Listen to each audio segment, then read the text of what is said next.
পৃথিবী আজ ফুটবল বিশ্বকাপ নিয়ে ব্যস্ত। আলো ঝলমলে স্টেডিয়াম, কোটি কোটি দর্শক, বিলিয়ন বিলিয়ন ডলারের আয়োজন, উল্লাস, উদযাপন আর উৎসব। একটি গোল হলে পুরো পৃথিবী আনন্দে ফেটে পড়ে। কিন্তু এই পৃথিবীরই আরেক প্রান্তে গাজার কোনো শিশু হয়তো আজ ক্ষুধার্ত অবস্থায় ঘুমিয়ে পড়ছে। কোনো মা তার সন্তানের জন্য এক মুঠো খাবার খুঁজে পাচ্ছে না। কোনো বাবা ধ্বংসস্তূপের নিচে নিজের পরিবারকে খুঁজছে। কোনো শিশু জানেই না আগামীকাল সে বেঁচে থাকবে কিনা। একদিকে বিলিয়ন ডলারের উৎসব, অন্যদিকে বেঁচে থাকার সংগ্রাম। একদিকে ট্রফির জন্য লড়াই, অন্যদিকে এক টুকরো রুটির জন্য আর্তনাদ। প্রশ্ন হল, আমাদের মানবতা আজ কোথায়? আমরা কি এতটাই ব্যস্ত হয়ে গেছি যে মজলুম ভাই ও বোনদের কান্না আর শুনতে পাই না?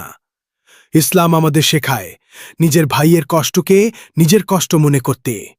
রাসূলুল্লাহ সাল্লাল্লাহু আলাইহি ওয়াসাল্লাম বলেছেন, মুমিনদের দৃষ্টান্ত তাদের পারস্পরিক সম্প্রীতি, দরিদ্রতা ও সহমর্মিতার দিক দিয়ে একটি মানব দেহের মতো।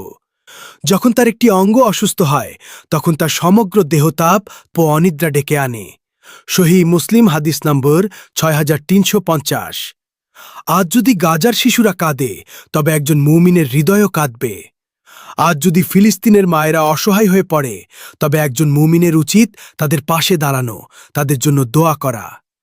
ফুটবল বিশ্বকাপের উল্লাসের মাঝে মগ্ন না থেকে একবার ফিলিস্তিনের ভাইবোনদের কথা স্মরণ করুন, একবার গাজার শিশুদের কথা ভাবুন, একবার মজলুম ভাই বোনদের কথা ভাবুন।